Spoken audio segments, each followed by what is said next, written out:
Hey everyone, Jody Avirgan here. Today we are bringing you an episode from the archives about the Salem witch trials with special guest comedian Josh Gondelman. Why are we doing this? Well, Josh is going to be with us this Friday, not too far from Salem, in Boston for the first ever This Day live show. So we are busily preparing for that, and we wanted any of you in the Boston area to get a taste of just how great Josh is and remind you that you should come join us this Friday, September 13th at the WBUR City Space. I'm told that tickets are going fast, but still available. There is a link in the show notes and on our website. This episode about the witch trials is from almost 4 years ago, which is kind of crazy to think. Lots has changed. This was before Kelly joined the show. Both Josh and Nikki have different jobs now than what you hear me say in the intro. You'll hear some COVID lockdown references, but it is a fun episode. Very Boston-y, perfect to run ahead of our live show. And by the way, one more plug since we're talking about what has changed since we recorded this episode on the witch trials back in 2020. One of my favorite books of last year is called The Ruin of All Witches by Malcolm Gaskill. It is highly recommended. It really paints a picture of the social texture that allowed the panic over witches to thrive in New England. So if this episode intrigues you, go check out that book, The Ruin of All Witches. That's a free recommendation for all of you. Okay, let's run that episode. And yeah, if you are in Boston or know anyone in Boston, please spread the word. Hopefully we will see you Friday night. And the rest of you, don't worry, we're going to record it. We'll use it in a future episode. But here we go. Hello and welcome to This Day in Esoteric Political History from Radiotopia. My name is Jody Avirgan. This day, October 29th, 1693, the end of the Salem witch trials. Governor William Phips dissolved the court that was conducting the trials, and a higher court did not allow, quote, spectral evidence. So that was that. Over the course of the witch trials in Salem, 19 people were hanged on Gallows Hill, most of them women. A 71-year-old man was pressed to death with heavy stones. Several people died in jail awaiting their trials for witchcraft, and nearly 200 people overall were accused of practicing the devil's magic, as they put it, among them 3 enslaved women. So let's talk about the witch trials, and I guess this is our Halloween edition of the show, a little spooky. Here, as always, to discuss is Nicole Hemmer of Columbia. Hello, Nikki. Hello, Jody. And our special guest for this episode, Josh Gondelman, writer and producer for Desus and Mero and host of the podcast Make My Day and Massachusetts native, so perfect fit here in many ways. Josh, thank you. Thank you for doing this. Thank you for having me. I always prefer to be credited as Massachusetts native. It's very important to people understanding how I talk and what I talk about. As someone who knows you a little bit and follows your work, you don't hide that. I think people get that from you. So, yes. No, I just published like a pretty extensive review of the spicy Dunkin' Donuts Halloween donut, the ghost pepper donut, and it just I lean into it at this point. So should I reintroduce you as walking Massachusetts stereotype? Or yeah, that sounds right. Okay. So Nikki, look, I'll start with you, and then I want to get Josh's Massachusetts perspective. But you know, this is a political history podcast. Why is the Salem witch trial a political story? So it's a deeply political story that has to do with sort of power struggles in the village of Salem, that has to do with who exercises political power and who doesn't. Certainly the people on the margins who were accused of being witches and who were ultimately executed by the state were both political actors and people who felt the full brunt of political power and political violence in their lives. So it's definitely about politics, maybe not electoral politics, right. But certainly about crime, punishment, society, all those good things. Josh, when you kind of got to know this story, I don't know, was it part of your curriculum growing up? And just in general, like, did you understand it in these sort of deeper ways? What was the version of the Salem witch trials in your head? It definitely was something that we got exposed to young. Like, as a Jew from Massachusetts, on one side you get like, hey, never forget the Holocaust, 8-year-old. And then on the other side, they're like, we used to just set ladies on fire like 15 miles from here. And it's like, yikes. So I think I got a pretty grim and not inaccurate view of history, just like from there. And so we went to the Salem Witch Museum on field trips. I lived close enough to do that as a kid. And we, read The Crucible, which we were like, oh yeah, we learned about that from real life. And so it is definitely like ingrained that this was like a bad thing that people did on purpose. Can we take a moment to talk about the museum? Because I have been there as well. I mean, I found it terrifying as an adult, which maybe was the point. But is it still like animatronic witches? That's what I remember. I mean, I probably haven't been for like 20 something years, but that's how I remember it. Was like I think there was like a presentation, but you could also walk through. I remember the man being pressed to death with stones being that like kind of diorama being like very vivid, and probably like there was an auditory component, I think, that was like very distressing. It is a pretty intense museum to bring children to, especially when you're like, oh, witches, big cauldron bubbling up, maybe a spooky cat, and they're like, no, witches are what you pretend someone is when you want the state to execute them with stones. It's like those videos of those like dying Chuck E. Cheese figures, but with a even more terrifying historical component laid over the top of it. Because they weren't like a tribunal of their peers decided that Chuck E. Cheese's power needs to be pulled until the life is drained from him. Oh, I have not been to this museum, and it's now gone all the way to the top of my post-COVID tourism, because that's... Well, animatronic anything is slightly creepy, but add in all of the things that happened at the Salem witch trials, and you've got a recipe for something that's pretty spooky. So what is your understanding, Nikki, of kind of the story of the trials themselves, who was brought to trial? And I mean, I think we're getting at it, but I'm very fascinated by the kind of how that story has changed over the centuries since. Yeah, it's changed quite a lot. But, I mean, the basic facts are the village of Salem was a place that was in flux, just like the Massachusetts Bay Colony, that this was a time when they were still setting up governance, they were still negotiating their relationship with England, and there had actually been a coup there just a few years earlier. And so they had just the year before, in 1691, set up a new set of laws. And when it came to capital offenses, I mean, the first capital offense that they named was idolatry. The second capital offense that they named was witchcraft.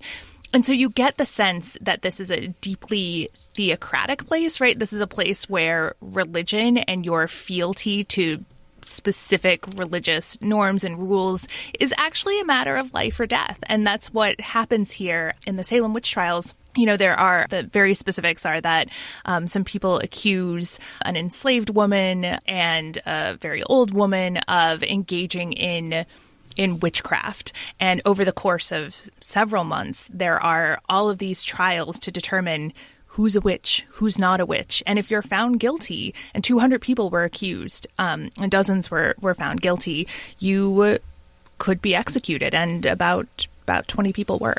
Yeah.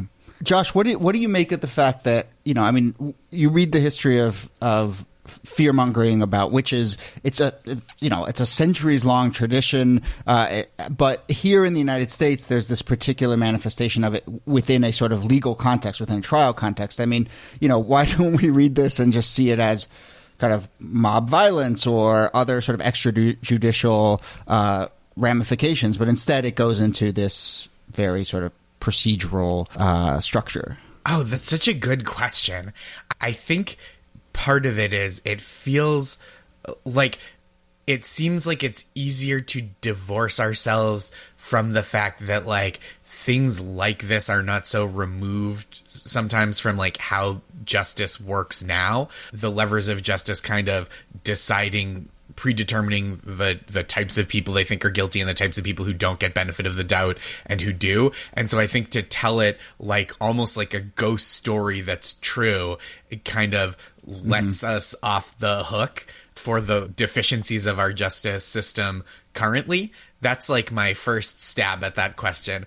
And I mean, like, from someone who, like, even just having grown up in the Massachusetts area, still the way that wearing a New York Yankees hat gets the kind of mob justice visited upon you. We're not so far from it socially either. Well, there were the Jeter trials of the 90s, those were really, we see this manifesting itself even today. Hey there, Jody here, and I'm very excited to tell you that Wait For It is back for Season 2. Wait For It is one of the newer members of the Radiotopia family, but it is already one of the most acclaimed podcasts around. If I took the time to list every award and best of list that it has been on, we'd run out of time. So I'll just tell you that Wait For It is hosted by Ronald Young Jr., and by the way, Wait is W-E-I-G-H-T, and it tells not only his story, but the stories of all types of folks, fat and straight-sized, who can't seem to keep weight off their minds.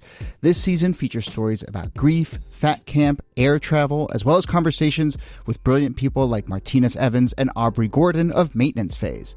The new season of Wait For It. It's audio storytelling at its very finest, and it launches September 5th. Congratulations to Ronald and the team, and congratulations to all of us for having a new season of Wait For It wherever we get our podcasts.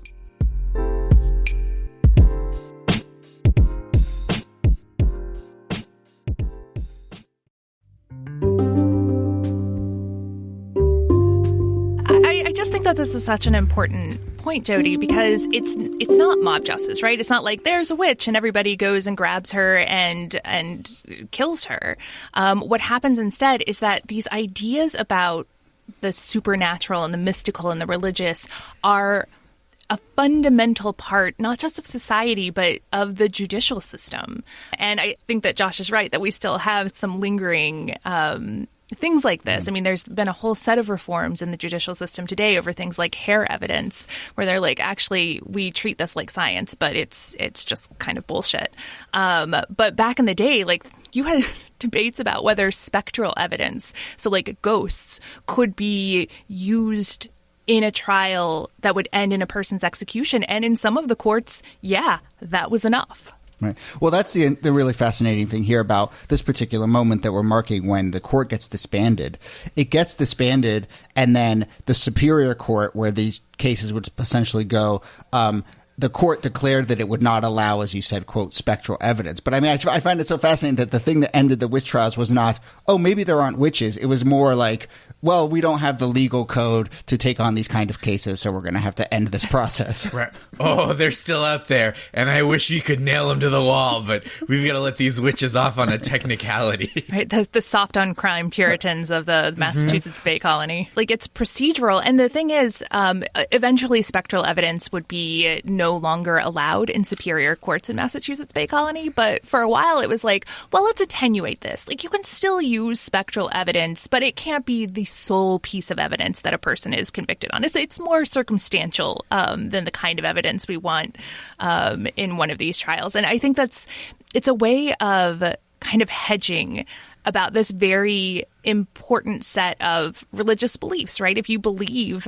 in specters, you don't want to say like, oh, that's not real. You just want to say, oh, that's not quite enough. Nikki, can we talk a little bit more about the sort of understanding, I think even in more recent years, of the sort of racial and gender elements here? I mean, I think there's been some really interesting research here that kind of shows, as is often the case, this story really broke out along those lines. Yeah, I mean, like most things in U.S. history, the Salem witch trials really are about shoring up a white patriarchal society. I mean, the people who are being targeted here are, again, like a black enslaved woman, an elderly woman, women in general. I mean, 78% of the people who were ultimately tried and executed for witchcraft were women. And this was kind of a way of dealing with unruly, unmarried, difficult to control women in society. And so historians, I think, have in recent decades really focused on the ways that this was as much about social control as it was about a society that was out of control. But to that point, I mean, I feel like I just want to highlight that we've been talking about a few different ways to look at this story, and they're all related, I suppose. But, you know, there's one where you can look at the power structure asserting itself in the way you just described, Nikki. There's obviously the religious element of this, a puritanical society deciding what counts as proper religion. But then there's also just kind of like a conspiracy theory element here. And, you know, as I read about this and I keep thinking about this, I feel like one of the lessons is just about how conspiracy theories take hold, which is certainly something I'm thinking a lot about these days as well. I think sometimes those things are bound up, right? Like a religious fervor that can lead people to put extra credence in these kind of conspiracy theories. Like the conspiracy itself is more powerful because it's tied up with religion, and there's a religious reason to like act upon it. And that religion was so central at that period to science and politics, right? So they're all bound together. But there is this, this interesting question that historians have just wrestled with for a few hundred years now, which is like, is this mass hysteria? There were stories floating around, like there were mushroom spores that were infecting people's brains, and that's why there were these witch trials.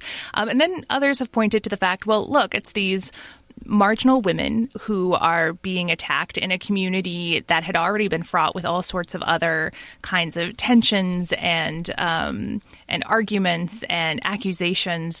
And there's a real political vector to these witch trials and who's accused and who's ultimately executed.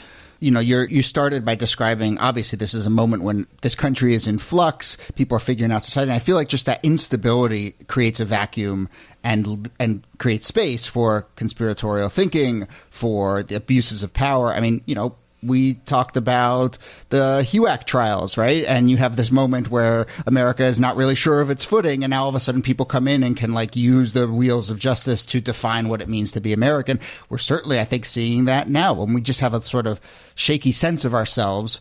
All of a sudden everything feels up for grabs, and it just creates this sort of vacuum. Yeah, conspiracies were huge in sort of 17th and 18th century U.S. It infuses everything from these witch trials to the American Revolution. Like, somebody's always out to get you. There's always some sort of conspiracy lurking. So that's part of the American and U.S. story from pretty early on. It's right there under the surface most of the time. Incredible. I mean, I guess it didn't go as far, but like, if there was Facebook back then, it wouldn't have just been the Salem witch trials. There also would have been like the Omaha witch trials. It would have had, this feels very QAnon, but with the apparatus to like, when someone is accused, to be like, well, we're going to put him on trial and then we're going to throw him in a lake. Like, that's, you know what I mean? Like, it just goes, there's just that power existed and it was so localized.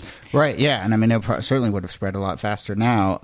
So we could start to wrap up here. But one thing I think that's really interesting to point out here is the town of Salem. Josh, correct me if I'm wrong here, but I think the town of Salem, it's not called Salem anymore. It's now Danvers. Is that right? I think it was renamed. Or well, there's also a Salem, but I think Danvers was, and there is Danvers, but I believe that Salem was like much more than it is now. Like it's now it's just one town. I think it was like a much broader part of the state. Somebody's gonna yell at me if I'm wrong. Like, are you serious, guy? Dude, that's Peabody. That's friggin' that's Nahant, which is not that close. Swampscott, like, Marblehead, other town names. We could just do this for the rest of the episode. But I do think that this idea that the town of Salem was renamed, or the place was renamed, is important in that, to me, Nikki, it indicates a little bit like there's been a reckoning with this. And certainly over the centuries, there's been a reckoning with this. And I want to kind of end there with a sort of an understanding that, like, we can look at the darkest chapters of our history and we can reckon with it, and we don't have to move on, but we can, like, take actual tangible actions, like renaming the town, to try and deal with the, darkest chapters of our history. And look, it turns out that renaming the town didn't actually end our ability to access the history of the Salem witch trials, which is also, I think, an important lesson for people curious about how to reckon with dark periods of American history. I was thinking about that this morning, how, like, in Salem there is a museum, but it's not like you go into the museum and they're not like, now look, this wasn't about hating witches. This was about our heritage of anti-witch. That's what we want. We have to recognize this. And there's not like a flag of like a lady being tied to stones and thrown in the Atlantic Ocean. You can study this stuff and like keep it as part of the history. And obviously there's the camp factor of how Halloween is really big there, and there's this kind of extra layer of it as like a supernatural, spooky kind of campy factor. But I do think the museum isn't like, you got to hear both sides of the Salem witch trials, which, like, I've just been desperately trying to find a context to work in the phrase "a thin broom line." That's pretty good. Maybe we'll name the episode that. All right. Well, that brings us to the end of the episode. We will leave it there. Nicole Hemmer, thanks to you as always. Thanks, Jody. And Josh Gondelman, this has been really fun. We've been wanting to have you on the show for a while. Desus and Mero, and of course the podcast Make My Day. Thank you very much. Thank you for having me. This was a real pleasure. Okay, that's the end of the show. This Day in Esoteric Political History is a proud member of Radiotopia from PRX. Jacob Feldman is our producer and researcher. Brittany Brown is our producer. Let us know if you have any questions or comments about the show. You can email us, thisdaypod@gmail.com. You can find us on social media at thisdaypod, and our website is thisdaypod.com. My name is Jody Avirgan. Thanks again for listening, and we'll see you soon.